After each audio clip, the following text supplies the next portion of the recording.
Good morning mga kapigmate. So ito yung agang piglet ngayon. Ito yung mga alagaan natin, papalaki natin. Pero hanggang litsunin lang sila.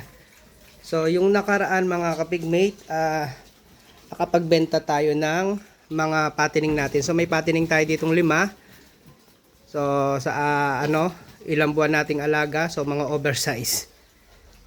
So dapat mga 3 kalahati lang talaga. Huwag natin papabuti ng 4 na buwan. Oh, sige, sorry. Dito pala sa mga sariling biko. Ito mga kapigmate. Ito mga pinamili ko. Ang akin lang dito ay 3. Yung malalaking yon, 1, 2, 3. So 3 lang yung sariling biko dyan. Ito na 12 piraso na malilit yan. Yan yung pinamili ko. So makita nyo naman yung bikong yun. Yung sarili kong bik na yun. So ganda ng katawan niya.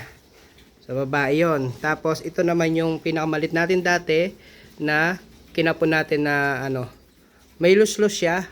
Tapos kinapon ko, buti na lang nabuhay pa, tinahi ko yun. So natahi natin yan. Pero kala ko mamamatay na. Pero yan, napakalakas na yan. Yung may batik-batik na yan. Yan. So ito ngayon ay siguro alagaan natin ng mga 1 buwan. 1 buwang alaga. Kasi ang litsunin lang na good size dito sa amin ay 20 to 30 kilos. Yun ang good size. So hindi natin to pwedeng pabutin ng 1.5 buwan. Kasi naranasan ko dito yung sariling mga alaga ko 1.5 months. 1.5 months since walay yung ating mga piglet. Binenta ko po pang litsunin. So dumaing yung umara yung buyer kasi oversize na raw yung 30 plus. Kasi yung mga bake natin ay sa 1.5 buwan na alaga, umabot na sila ng 30 plus. Sabi natin na 35 to 39. Yun. Pinakamalit nun, nasa 23. Yun lang nakuha nila yung mga maliliit. Pero yung mga malalaki na, oversize na raw yun. Kaya 1 buwan lang natin itong alagaan. So yan. So ang liliksi nila. So yan, matagal tayong walang update. So, ito update natin. Ito yung mga alaga natin. 3 heads yung atin na sarili. Yan yung 3 yan. Tapos to, yung 12 heads ay pinamili natin. Yan.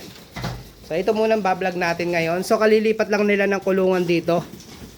So unang ginawa natin mga kapigmate, itong pinagkulungan kasi natin ng mga piglet natin ay dito nakalagay yung patining natin.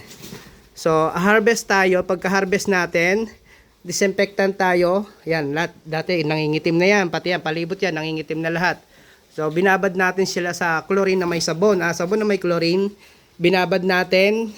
Tapos, nung pagkababad, inisprayhan natin na matanggal lahat ng mga nakamantsa, yung dikit-dikit dyan na dumi.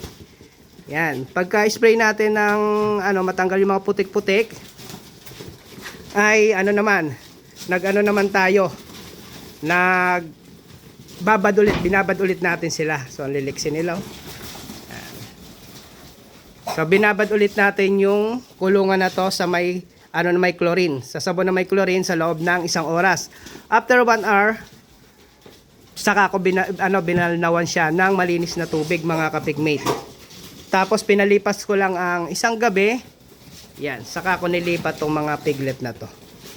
So ayan na sila. So napakaliliksi nila mga kapigmate to.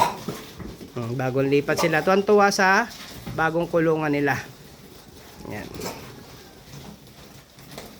Tuwan-tuwa ang ating mga piglet. Mas the best talaga yung maluwag kaysa sa masikip. Based sa experience ko lang. Mas mabilis lumaki yung sa maluwag. Yung nakakailos ng ayos yung mga piglet kaysa sa masisikip sila. Based sa experience ko lang yun kasi ang mga expert, ang sinasabi nila, yung iba, na mas maganda yung baboy na nasa masikip na lugar para hindi masyadong nakakakilos. Pero based naman sa experience ko, mas okay yung mas maluwag mga kapigmate na kulungan ng mga baboy kaysa sa masikip. Okay, so yun lang. Good morning sa inyo.